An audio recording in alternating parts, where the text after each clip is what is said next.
জয় নিতাই, জয় গৌর, জয় রাধা মাধব। আরেকটা নতুন ভিডিও নিয়ে মই হাজির হনু তোমার জন্য। তো ভিডিওটি হচ্ছে রাধা অষ্টমী ব্রত। তো 11ই সেপ্টেম্বর বুধবার পড়েছে রাধা অষ্টমী।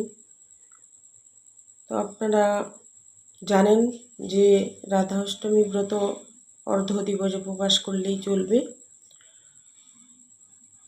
সেক্ষেত্রে আপনারা এই দুপুর 12টা পর্যন্ত যদি একেবারে নির্জলা থাকতে পারেন তাহলে খুবই ভালো, নাহলে 12টা পর্যন্ত ফল জল খেয়ে ব্রত পালন করবেন।